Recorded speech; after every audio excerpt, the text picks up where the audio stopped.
Police సంక్షేమానికి ప్రభుత్వం కృషి చేస్తోందన్నారు మంత్రి పొన్నం ప్రభాకర్. రాష్ట్రంలో లా అండ్ ఆర్డర్ పటిష్టంగా ఉంది కాబట్టే విదేశీ పెట్టుబడులు ఎక్కువగా వస్తున్నాయన్నారు. అంబర్పేట్కు రిజిస్ట్రేషన్ ఆఫీస్, మున్సిపల్ ఆఫీస్ ఏర్పాటుకు కృషి చేస్తామన్నారు పొన్నం. సిటీలో 20 నుంచి 25 పోలీస్ స్టేషన్లకు సరైన ఆఫీసులు లేవన్నారు హైదరాబాద్ సిపి సివి ఆనంద్. ప్రభుత్వం చొరవ చూపి ఆఫీసులు నిర్మించాలని కోరారు. హైదరాబాద్ అంబర్పేట్లో ఈస్ట్ జోన్ డీసీపీ కొత్త ఆఫీసును ప్రారంభించారు పొన్నం. నేరస్తులకు శిక్షలు పడడం కావచ్చు, లైవ్ వీడియోస్ దొరకడం కావచ్చు, ఇటువంటి అన్ని కూడా ప్రాసిక్యూషన్లో కూడా ఇబ్బంది లేకుండా జరుగుతూ ఉంది. సో భవిష్యత్తులో కూడా ఒకటే నేను మిమ్మల్ని కూడా పోలీసులకు ప్రభుత్వం తరఫున సమస్యలన్నీ పరిష్కరించడానికి, పోలీస్ కుటుంబాల సంక్షేమానికి సంబంధించిన ఇష్యూస్ కావచ్చు, కొంత గతంలో జరిగిన ఆర్థిక సంక్షోభంలో వల్ల ఇప్పుడున్నటువంటి సంవత్సర కాలంలో ఉన్న ప్రభుత్వం మీకున్నటువంటి కొన్ని సమస్యలు పరిష్కరించలేకపోయిండొచ్చు. కానీ భవిష్యత్తులో ఇంతకుముందే సిపి గారు చెప్పినట్టుగా డిప్యూటీ సీఎం గారు ఆర్థిక శాఖ మంత్రిగా కూడా పోలీసుకు సంబంధించిన నిధుల కేటాయింపు విషయంలో ఎక్కడ కూడా డిఫరెంట్ ఆఫ్ ఒపీనియన్ లేకుండా పోలీస్ కుటుంబాల సంక్షేమానికి సంబంధించి అత్యంత ప్రాధాన్యత ఇచ్చే ఉద్దేశం ఈ ప్రభుత్వానికి ఉంది. మీ అందరి నుంచి కూడా మేము ఎంతైతే పోలీస్ కుటుంబాల సంక్షేమానికి కొరకు ప్రాధాన్యత ఇస్తా ఉన్నామో మీ దగ్గర 2 ప్రధాన అంశాల మీద శ్రద్ధ పెట్టాలని కోరుతా ఉన్నాం. ఎవరైతే సహాయం కొరకు, న్యాయం కొరకు పోలీస్ స్టేషన్లు వస్తారో వాళ్ళ పట్ల చాలా సానుకూలంగా డౌన్ టు ఎర్త్ పోయి వాళ్ళందరికీ కూడా న్యాయం చేసి న్యాయబద్ధంగా సమస్యలు పరిష్కరించే ప్రయత్నం చేయాలి. అదేవిధంగా క్రిమినల్స్ అంటే సింహస్వప్నంగా భయపడి నేరం చేయాలంటేనే హైదరాబాద్లో భయపడేటువంటి పరిస్థితి కనబడాలి.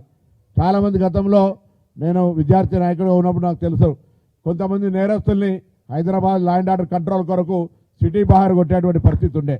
ఇవాళ అటువంటి నేరం చేసే ఆలోచన అంత పెద్ద గ్యాంగ్స్ కానీ గ్రూపులు కానీ లేవు. అప్పుడు గృహకల్ప నుండి డీసీపీ ఈ జోన్ ఆఫీస్ ఇప్పుడు ప్రస్తుతం ఉన్న ఈ జోన్ ఆఫీస్కి తరలించారు. అప్పటి నుండి డీసీపీ ఈ జోన్కి సరైన ఆఫీస్ లేదు. సో సుదీర్ఘకాలంగా ఇప్పుడు రమేష్ గారు చాలా 5 సంవత్సరాలు, దాదాపు 6 ఇయర్స్ ఇక్కడ ఆల్మోస్ట్ డీసీపీ ఈ జోన్ పోస్ట్లో ఉన్నారు. సో వారి సమయంలో ఇది ఒక రూపు దిద్దుకొని ఇది ఒక షేప్కి వచ్చింది. దీన్ని ఒక ఈ జోన్ ఆఫీస్, డీసీపీ ఆఫీస్ కట్టాలని.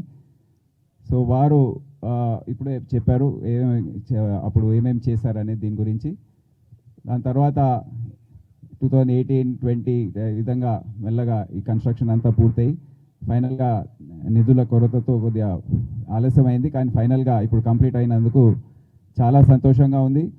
పోలీస్ హౌసింగ్ కార్పొరేషన్ అధికారులకు నేను రిక్వెస్ట్ చేస్తున్నాను, మా సిటీ పోలీస్లో ఇంకా ఒక 6-7 పోలీస్ స్టేషన్లు ఇదే విధంగా కొన్నిట్లో పని చేస్తుంది. పోలీస్ స్టేషన్ అంటే దాంట్లో కొన్ని పనులు ఇంకా మిగిలి ఉన్నాయి. ఇవన్నీ కూడా ఇనాగ్రేషన్కి రెడీగా ఉన్నాయి. సో మనం ఇద్దరం సమన్వయంతో కూర్చొని ఇంకా ఏమేమి పనులు పూర్తి చేయాలి, ప్రభుత్వం నుండి ఏమేమి నిధులు రావచ్చు, మేము లోకల్గా సిఎస్ఆర్ రూపంలో ఏదన్నా తీసుకొని అది కంప్లీట్ చేయాలా అనేది వర్కౌట్ చేసి, అదే కాకుండా ఇంకా ఒక 20-25 పోలీస్ స్టేషన్లు, ఆఫీసర్స్ బిల్డింగ్స్, ఏసీపీ ఆఫీసులు, ట్రాఫిక్ బిల్డింగ్లు ఇవన్నీ కూడా శాంక్షన్ అయి ఉన్నాయి.